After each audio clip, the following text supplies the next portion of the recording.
सभासदों, माननीय अध्यक्ष जी,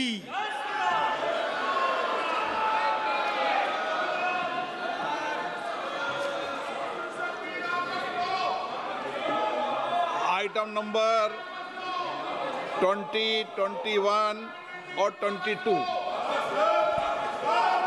महोदय, मैं प्रस्ताव करता हूं कि भारत के संविधान का संशोधन करने वाले विधेयक को पुनर्स्थापित करने की अनुमति दी जाए। महोदय, मैं प्रस्ताव करता हूं कि जम्मू कश्मीर पुनर्गठन अधिनियम 2019 का संशोधन करने वाले विधेयक को पुनर्स्थापित करने की अनुमति दी जाए। महोदय, मैं प्रस्ताव करता हूं कि संघ राज्य क्षेत्र शासन अधिनियम 1963 का संशोधन करने वाले विधेयक को पुनर्स्थापित करने की मंजूरी दी जाए।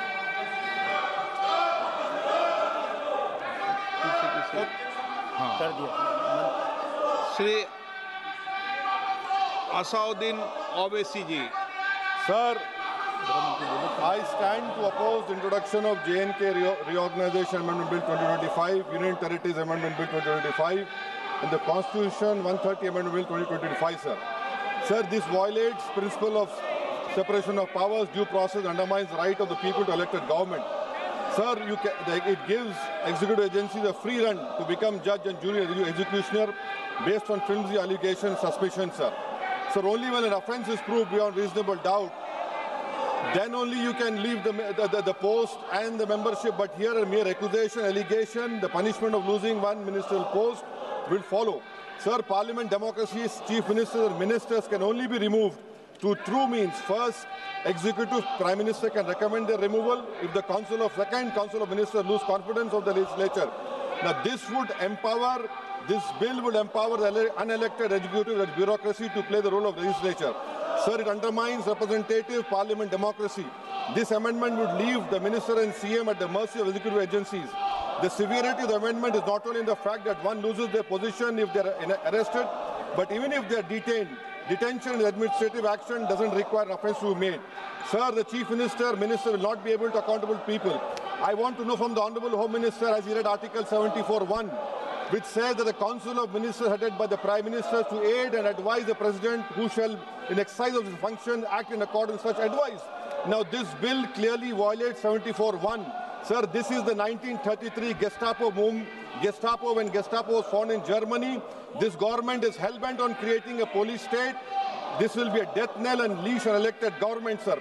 Indian Constitution is being amended to turn this country into a police state. BNS 152, the Home Minister promised in this House that sedition would not be used. Section 316, Section 9 of BNS, PMLA Section 4, all these can be used to destabilize an elected government, sir. That is why I oppose the introduction of all these three bills. This is nothing but creating a Gestapo to ensure that our democracy does not survive. And may I tell the Honourable Home Minister, despite his promise on BNS 152, 152 has been used against a senior journalist, Siddharth Vardhan, Assam also. That is why I oppose this introduction of three bills, sir. Thank you. Tiwari. Speaker, sir, I rise to oppose the introduction of these three bills under Rule 70(1) of the Rules of Procedure and Conduct of Business in the Lok Sabha. This bill is squarely destructive of the basic structure of the Constitution. अध्यक्ष महोदय, भारत का संविधान का जो मूलभूत ढांचा है वो ये कहता है कि कानून का राज होना चाहिए. There should be rule of law. और उस rule of law, कानून के राज की बुनियाद है कि आप बेगुनाह हैं जब तक आपका गुनाह साबित नहीं किया जाता. You are innocent until proven guilty. This bill stands that fundamental maxim of jurisprudence on its head. It makes an investigating officer the boss of the Prime Minister of India. The second ground on which I oppose this bill, it violates Article 21 the due process clause, FIR, arrest, charge sheet, and even framing of charge does not in any manner substantiate guilt. In fact, you plead not guilty only after charges are framed against you. This bill turns the fundamental jurisprudence of Article 21 on its head. Number 3, it distorts parliamentary democracy, which is again basic structure, by displacing will of the people through mere custody, bereft of judicial determination. अध्यक्ष जी, ये बहुत ही संवेदनशील विधेयक है.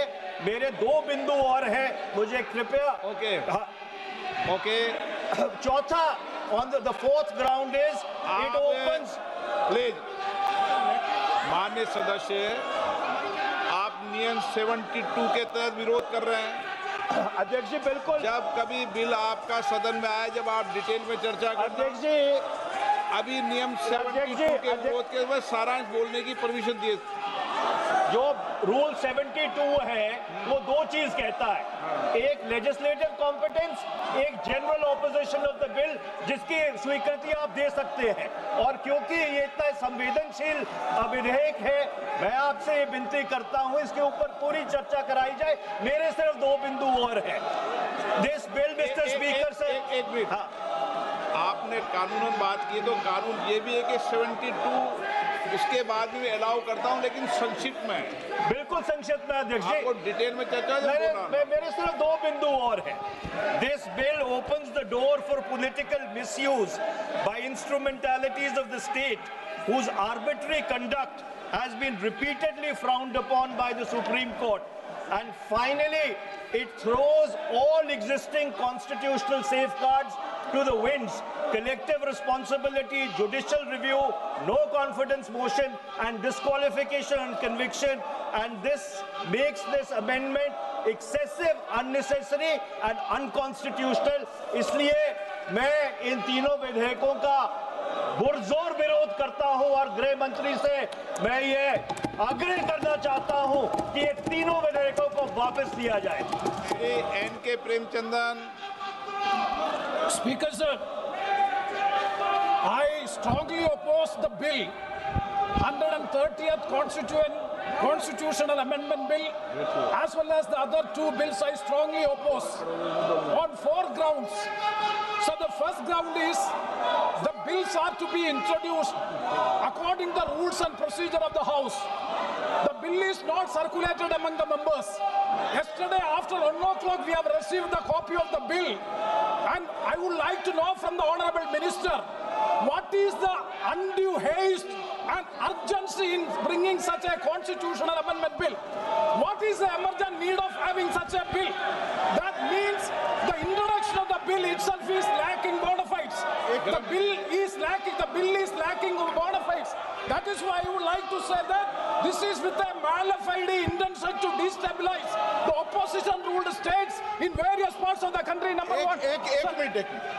माननीय अध्यक्ष जी, प्रेमचंद्रन जी कह रहे हैं कि जल्दबाजी में लाया गया.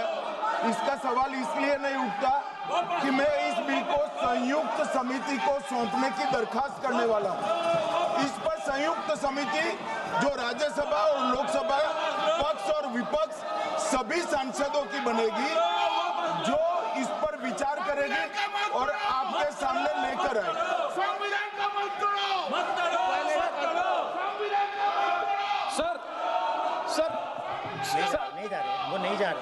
Sir, I do agree with the Honorable Minister, but at the same time, the members are having the right to oppose the bill at the time of introduction.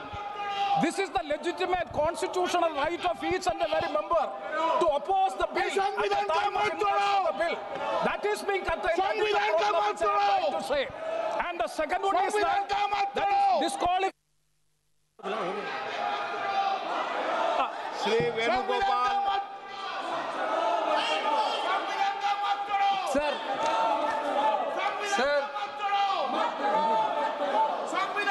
Sir, I rise to oppose the introduction of the Constitution Amendment Bill 25, the Government of Union Territory. Sir, this bill is to sabotage the federal system of this country. This bill is to sabotage the basic principle of the constitution of this country. Sir, BJP people are telling this bill is to bring morality in politics. Can I ask a question to the Honorable Home Minister? When he was the Home Minister of Gujarat, he had been arrested, sir. Whether he took the morality of that point of time, ये विषय नहीं है माननीय सदस्य।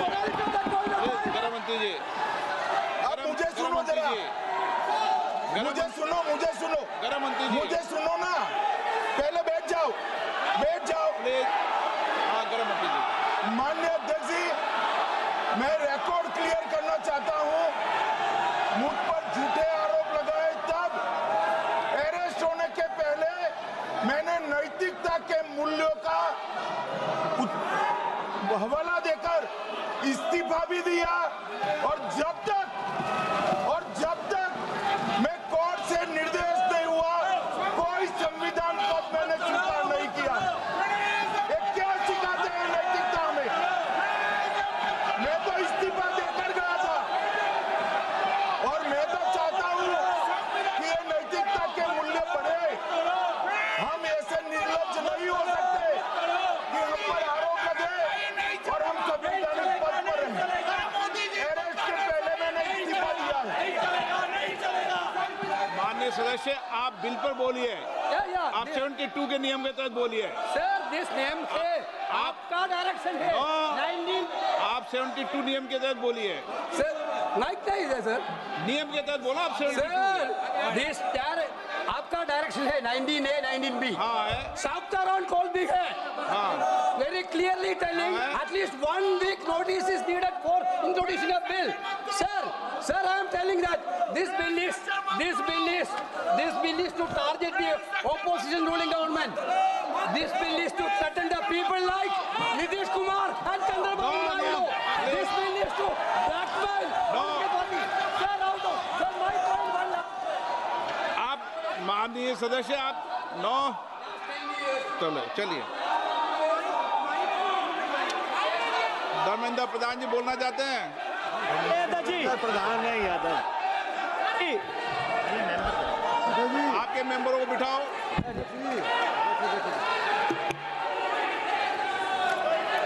धन्यवाद अध्यक्ष जी। मैं ये जो तीनों के तीनों विधेयक आए हैं, संविधान का 130वां संशोधन विधेयक 2025, 1 मिनट, संघ राज्य विधेयक, देश देख रहा है आपको, संघ राज्य शासन विधेयक 2025, जम्मू कश्मीर पुनर्गठन विधेयक 2025, इन तीनों का माननीय अध्यक्ष जी अपनी पार्टी, अपने नेता आदरणीय अखिलेश जी की ओर से पुरजोर विरोध करता हूं। और विरोध इसलिए करता हूं माननीय गृह मंत्री जी, बहुत नैतिकता की बातें कर रहे हैं आपने भाषण दिए थे चक्की पी सिंह महाराष्ट्र में, जिनको लेके डिप्टी सीएम बना के घूम रहे हैं आप। इसलिए अध्यक्ष जी, मैं इस मौके पर कहता हूं, ये बिल संविधान विरोधी, मूल अधिकार विरोधी, न्याय विरोधी। माननीय अध्यक्ष जी, मैं प्रस्ताव करता हूं कि भारत के संविधान का संशोधन करने वाले विधेयक, संघ राज्य क्षेत्र शासन अधिनियम 1963 का संशोधन करने वाले विधेयक और 2019 का और संशोधन करने वाले विधेयक को माननीय अध्यक्ष जी द्वारा नाम निर्देशित किए जाने वाले इस सभा के 21 सदस्य और उपसभापति द्वारा नाम निर्दिष्ट करने वाले 10 सदस्यों के मिलकर बनने वाले सभाओं की संयुक्त सौंपा जाए।